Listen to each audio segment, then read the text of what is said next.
In the quiet halls of Downton Abbey, where elegance hides every whisper, a darkness waits behind the polished doors. Beneath the chandeliers and polished silver, a cruel act has left scars too deep to hide. Anna, the gentle maid loved by all, carries a silent burden, but what no one knows is that Lady Mary has begun to see the shadows no one else dares to look at. Something is not right in this grand house, and Mary will be the one to uncover it. The night was like any other, yet different in a way that no one could explain. The air was heavy, as though the walls of Downton themselves held their breath. Anna had gone about her duties as she always did, her smile calm, her movements graceful, her loyalty unquestioned. She moved through the servants' quarters, tidying up and making sure everything was in its proper place. But the silence that followed her seemed unnatural. It was not the peace of night. It was the kind of silence that waits for something dreadful to happen. As the evening stretched on, the grand rooms upstairs were filled with music and laughter, a celebration masking the tragedy that would soon unfold. No one thought of Anna at that moment because she was trusted, reliable, invisible in her devotion. She slipped away to tend to her own matters, unaware of the danger that followed her footsteps. In the dim light of the corridor, Anna's path crossed with a shadow that did not belong, a presence that carried power, arrogance, and the cruel smile of someone who knew no one would dare stop him. The walls bore witness to what no one else could see. Anna's strength, her dignity, shattered in the darkness as she was attacked, her voice trapped, her spirit silenced. By the time she emerged again, the laughter above still rang, the music still played, and no one noticed the trembling in her hands, the fear hidden in her eyes. She tried to hold herself together, to appear whole, but the wound within her could not be seen. It was a night that changed everything, a night that carved a scar into her soul, one that could not be spoken. Not yet.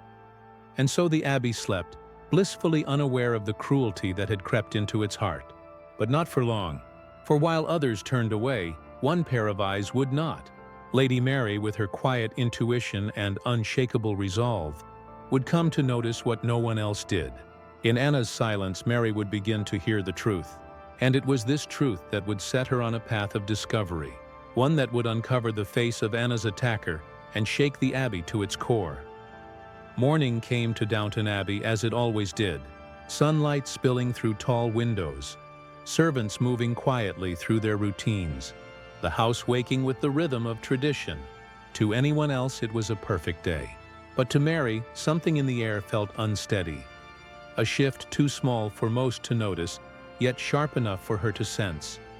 She had always been this way, sharp-eyed, cautious, unwilling to take things at their surface. It was not only her place as lady of the house that made her observant. It was her nature. She saw in expressions what others overlooked. She heard in silence what others dismissed. And this morning, it was Anna's silence that caught her attention. Anna moved about the room with her usual grace, folding gowns, laying out Mary's attire, speaking only when she must. Yet her voice had lost its warmth. The cheer in her words was gone, replaced by a hollow stillness. Mary studied her for a moment longer than she should have. The maid's hands trembled slightly as they tied the sash, her eyes refusing to meet Mary's gaze. Mary asked a simple question, one meant for the sake of politeness, but Anna answered too quickly, too tightly. It was enough for Mary to know that something was wrong. She did not press, not yet. She had learned that secrets reveal themselves not by force, but by patience. But her heart stirred uneasily, a whisper that told her this was no ordinary worry. As the day unfolded, Mary noticed more. Anna avoided crowded rooms. She moved with caution as if afraid of being seen. Her laughter was missing from the servants' hall. Mary's mind sharpened, her thoughts circling around the strange change. She had seen Anna happy, loyal, strong, but now she saw fear wrapped around her like a second skin. That evening, while the family gathered for dinner, Mary's eyes searched the table. Laughter echoed, glasses clinked, conversations bloomed. But behind the charm of it all, Mary began to study the men around her. Their glances, their voices, their subtle movements. Something gnawed at her, a growing suspicion that one of them carried a shadow darker than the rest. The hall seemed colder than usual. Words and laughter drifted like smoke. But Mary's mind was far from the meal. Her thoughts returned again and again to Anna, to her trembling hands, to the sudden cracks in her calm face. This was not an ordinary sorrow. It was something far more dangerous. Mary leaned back in her chair, her expression calm to those around her, but her thoughts were relentless. She knew what she had seen. She knew the quiet signs of a heart that carried pain too great to speak. And she promised herself then that she would not let it pass unnoticed. Whatever haunted Anna would not remain hidden, not while Mary still breathed. And so beneath the chandeliers and the polished silver, as the rest of Downton Abbey laughed and spoke of trivial things, Lady Mary made a silent vow. She would uncover the truth. She would not rest until she knew what shadow had fallen over Anna. She would find it, and she would face it. The game had begun, though no one else realized it. Mary had stepped quietly into the role of a hunter, and the walls of Downton, once silent witnesses, would soon carry her secrets as well. The walls of Downton Abbey had always kept secrets. Some were harmless, the whispers of servants about stolen glances or misplaced trinkets. Others were darker, waiting in silence, pressing down on the house until someone dared to look closer. For Mary, the silence around Anna was louder than any whisper. Days passed, but Anna's sorrow lingered like a shadow clinging to every corner she walked through. She spoke less, smiled less, and though she worked with the same loyalty as before, something fragile had taken hold of her spirit. Mary noticed it all, each detail, and she began to search quietly, as if piecing together a puzzle no one else even saw. It started with something small, a hurried glance from Anna when a certain guest passed by in the hall. She lowered her eyes too quickly, her body stiffening for just a moment before she carried on. To anyone else it was nothing, a flicker, an accident. But Mary did not believe in accidents, not like this. That single moment stayed with her, and she stored it away as the first clue. Later that night, when the corridors were dim and the Abbey had settled into its heavy sleep, Mary found herself walking past the servants' hall. There she noticed a shoe left at the side, its leather caked with mud as if its owner had walked where no one else had reason to go. It was placed carelessly, the kind of mistake born from arrogance. She bent slightly, studying it without touching. A simple thing, and yet in her heart she felt it belonged to the wrong man. The following morning she caught words drifting between two footmen. They hushed themselves the moment she entered, their voices snapping off like a candle's flame. But Mary had heard enough to stir her suspicion further. A muttered comment about a gentleman behaving too freely, a servant caught in the wrong corridor, a warning unspoken but heavy in the air. Piece by piece, the threads began to pull at her mind. A shoe, a glance, a silence broken too quickly. Alone they meant little. Together they began to form a picture. And still, Anna said nothing. She carried her duties, folded the gowns, pressed the linens, brushed Mary's hair with the same careful hand she always had. But in her eyes, when they met Mary's for even a heartbeat, Mary saw fear that was deep and unyielding. That night, Mary returned to her chamber restless. The fire burned low, the house quiet, yet her thoughts were louder than ever. She began to write in her journal, her pen scratching across the page, not of names, but of moments. She listed what she had seen: a shadow that lingered too long in the hall, a shoe abandoned with mud, whispers cut short, the way Anna's hands shook when fastening a clasp. The more she wrote, the clearer it became. These were not the marks of a passing worry. This was something darker, something that crept into their home under the disguise of charm and respectability. Mary closed the book with a decisive snap and stared into the flames. She knew now that this was no accident, no ghost of Anna's imagination. Someone in this house had done something unforgivable. Someone had hurt Anna. And Mary, sharp-eyed and unyielding, would follow the trail until the truth had no place left to hide. The Abbey looked the same as it always had: polished silver on the tables, tapestries that whispered of history, corridors lined with portraits of men and women who had once ruled its halls. But for Mary, those walls no longer felt safe. They no longer felt untouched. They carried secrets now, secrets that moved in silence, leaving behind small traces for her to follow. It was never one thing that gave a man away. It was a pattern, a thread that tied one moment to another until the truth could no longer be denied. Mary had begun to see the thread clearly. What once seemed like scattered fragments now connected in her mind. She remembered Anna's sudden silence when a certain guest's name was spoken. She recalled the hurried footsteps in the corridor where no one had reason to walk. And then there was the cufflink, small and gleaming, left in a place no guest should have been.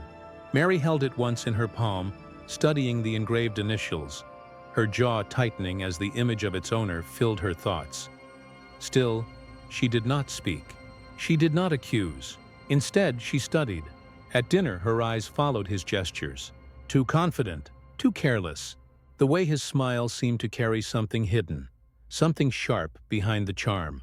She noticed how Anna kept her distance when he entered a room, how her posture changed, how the light left her eyes in his presence. It became impossible to dismiss. The Abbey was grand, but its grandeur could not cover what Mary now saw so plainly. The man who laughed with the lords and charmed the ladies was the same man who left shadows in his wake. That night, Mary stood at her window, her reflection faint against the glass, the gardens below sleeping in moonlight. She whispered to herself, not in fear, but in certainty. The pieces fit.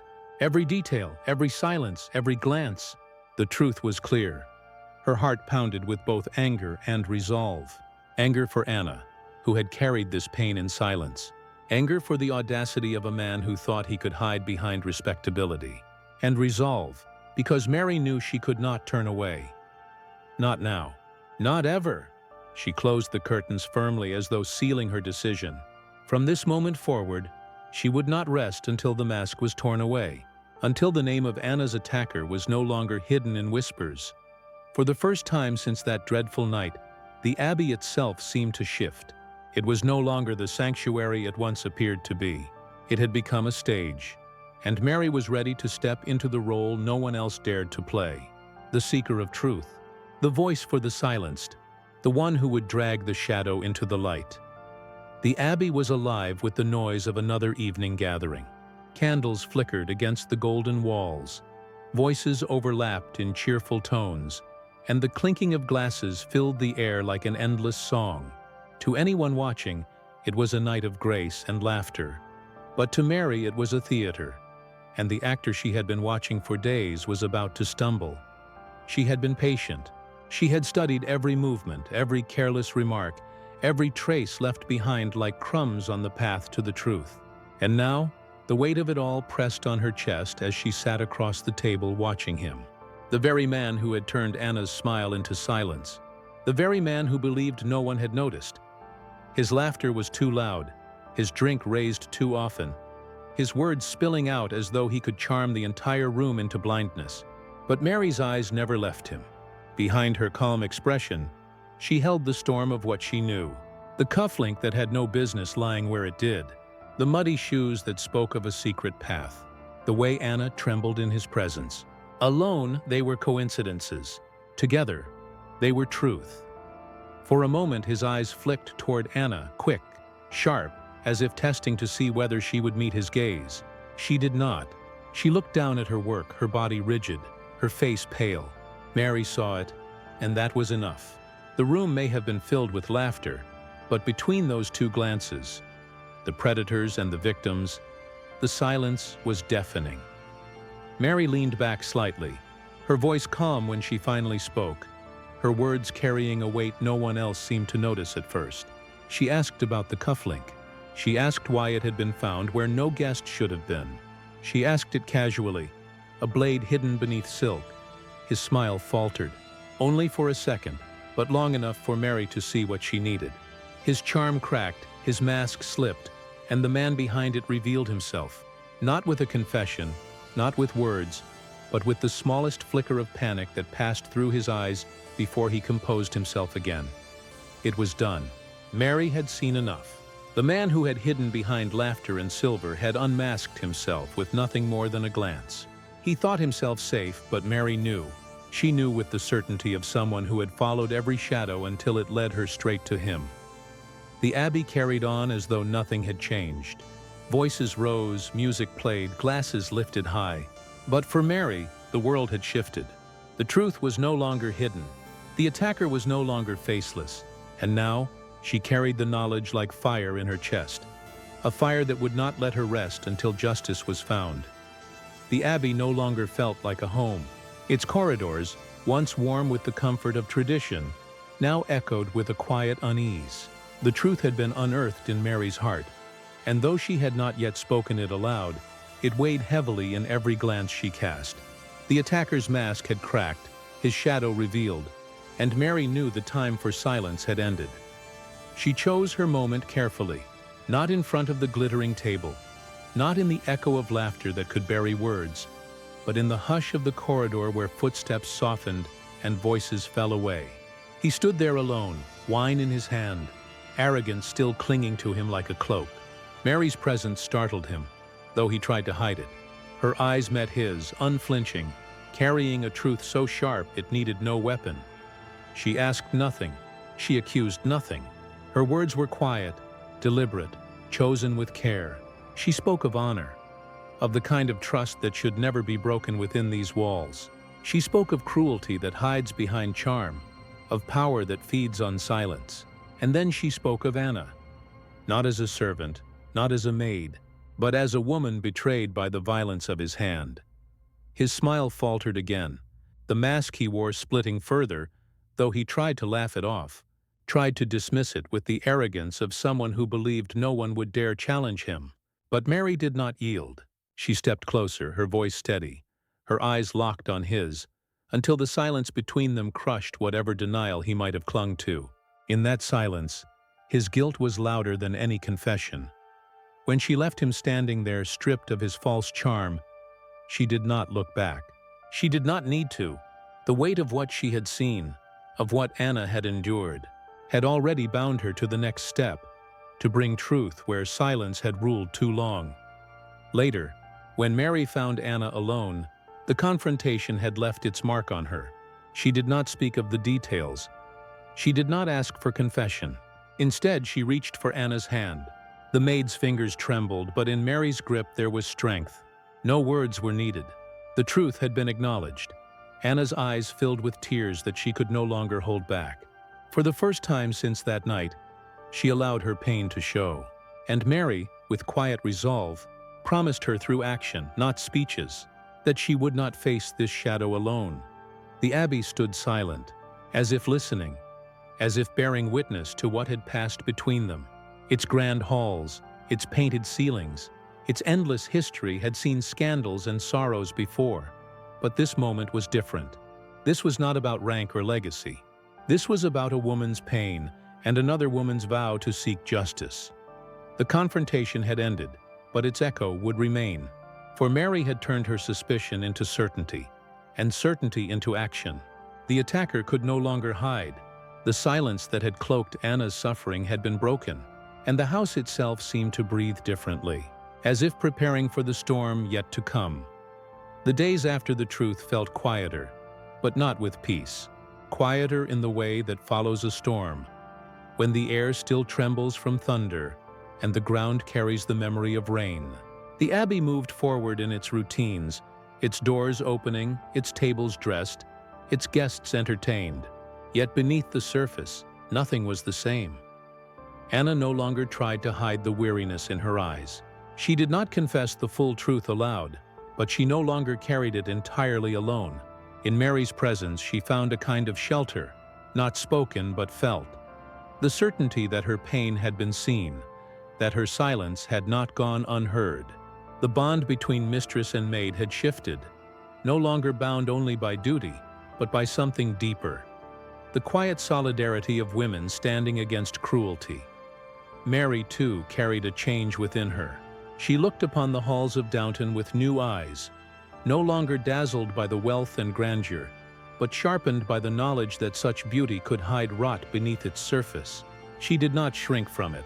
Instead, she stood taller, her resolve steady, her gaze unflinching. She had faced the shadow and dragged it into the light, and though the fight was not yet over, she knew the silence had been broken for good. In the stillness of one early morning, Mary stood by the window as sunlight stretched across the gardens. She thought of Anna, of the pain etched into her life, and of the quiet courage it took to endure it. She thought, too, of her own role, not as a savior, but as a witness who refused to turn away. And in that reflection she felt both sorrow and strength. The abbey itself seemed to hold its breath, as though it understood what had unfolded within its walls. Its stones, its stairways, its grand rooms would remember. History is not written only in books or portraits. It is etched in the silences that are broken, in the courage that rises, in the truths that are finally spoken. Anna's attacker had been unmasked, his arrogance shattered, his shadow exposed.